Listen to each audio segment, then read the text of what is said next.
گناہگاروں ہی کی نیاز قبول فرمایا کرتا ہے۔ اگر تو مجھے قتل کرنے کے لیے مجھ پر ہاتھ چلائے گا تو میں تجھ کو قتل کرنے کے لیے تجھ پر ہاتھ نہیں چلاؤں گا۔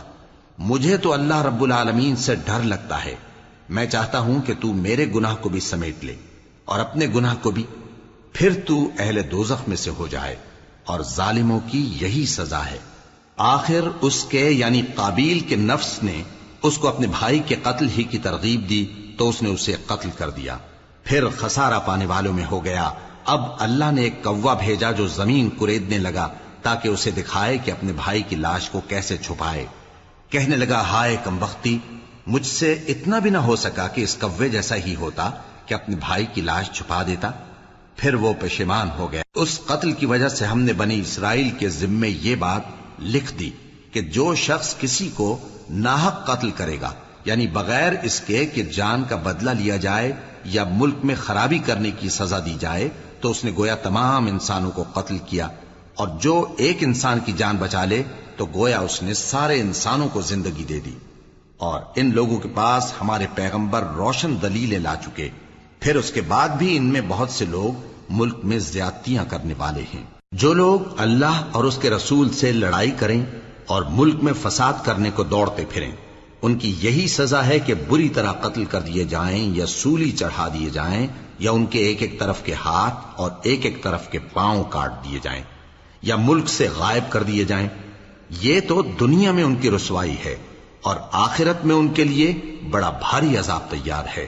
ہاں، جن لوگوں نے اس سے پیشتر کہ تمہارے قابو آ جائیں توبہ کر لی تو جان رکھو کہ اللہ بخشنے والا ہے، مہربان ہے۔ اے ایمان والو، اللہ سے ڈرتے رہو اور اس کا قرب تلاش کرتے رہو، اور اس کے رستے میں جہاد کرو تاکہ کامیاب ہو جاؤ۔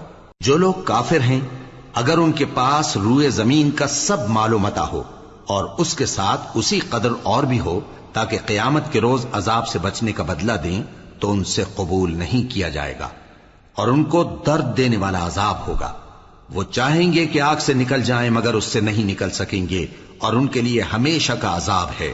اور چوری کرنے والا مرد اور چوری کرنے والی عورت، ان کا ایک ایک ہاتھ کاٹ دو۔ یہ ان کے کرتوتوں کی سزا اور اللہ کی طرف سے عبرت کے طور پر ہے، اور اللہ زبردست ہے، صاحب حکمت ہے۔ پھر جو شخص گناہ کے بعد توبہ کر لے اور نیکوکار ہو جائے تو اللہ اس کو معاف کر دے گا۔ کچھ شک نہیں کہ اللہ بڑا بخشنے والا ہے، بڑا مہربان ہے۔ کیا تم کو معلوم نہیں کہ آسمانوں اور زمین میں اللہ ہی کی سلطنت ہے، جس کو چاہے عذاب کرے اور جسے چاہے بخش دے، اور اللہ ہر چیز پر پوری طرح قادر ہے۔ اے پیغمبر، جو لوگ کفر میں جلدی کرتے ہیں، کچھ تو ان لوگوں میں سے وہ ہیں جو منہ سے کہتے ہیں کہ ہم مومن ہیں لیکن ان کے دل مومن نہیں ہیں، اور کچھ ان میں سے جو یہودی ہیں، ان کی وجہ سے غمناک نہ ہونا۔ یہ لوگ جھوٹی باتیں بنانے کے لیے جاسوسی کرتے پھرتے ہیں، اور ان دوسرے لوگوں کے لیے جاسوس بنے ہیں جو ابھی تمہارے پاس نہیں آئے۔ باتوں کو ان کے مقامات میں ثابت ہونے کے بعد دور لے جاتے ہیں، لوگوں سے کہتے ہیں کہ اگر تم کو یہی حکم ملے تو اسے قبول کر لینا، اور اگر یہ نہ ملے تو اس سے بچنا، اور جس کو اللہ گمراہ کرنا چاہے تو اس کے لیے تم اللہ کی طرف سے ہدایت کا کچھ بھی اختیار نہیں رکھتے۔ یہ وہ لوگ ہیں جن کے دلوں کو اللہ نے پاک کرنا نہیں چاہا، ان کے لیے دنیا میں ذلت ہے اور آخرت میں بڑا عذاب ہے۔ یہ جھوٹی باتیں بنانے کے لیے جاسوسی کرنے والے اور رشوت کا حرام مال کھانے والے ہیں۔ اگر یہ تمہارے پاس کوئی مقدمہ فیصل کرانے کو آئیں تو تم ان میں فیصلہ کر دینا یا روگردانی کر لینا، اور اگر ان سے روگردانی کرو گے تو وہ تمہارا کچھ بھی نہیں بگاڑ سکیں گے۔ اور اگر فیصلہ کرنا چاہو تو انصاف کا فیصلہ کرنا، کہ اللہ انصاف کرنے والوں کو دوست رکھتا ہے۔ اور یہ تم سے اپنے مقدمات کیوں کر فیصل کرائیں گے جبکہ خود ان کے پاس تورات موجود ہے جس میں اللہ کا حکم لکھا ہوا ہے۔ یہ اسے جانتے ہیں، پھر اس کے بعد اس سے پھر جاتے ہیں، اور یہ لوگ ایمان ہی نہیں رکھتے۔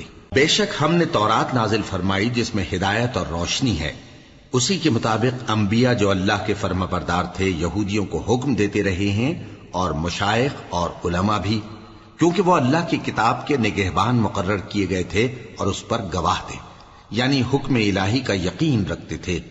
سو تم لوگوں سے مت ڈرنا اور مجھی سے ڈرتے رہنا، اور میری آیتوں کے بدلے تھوڑی سی قیمت نہ لینا، اور جو اللہ کے نازل فرمائے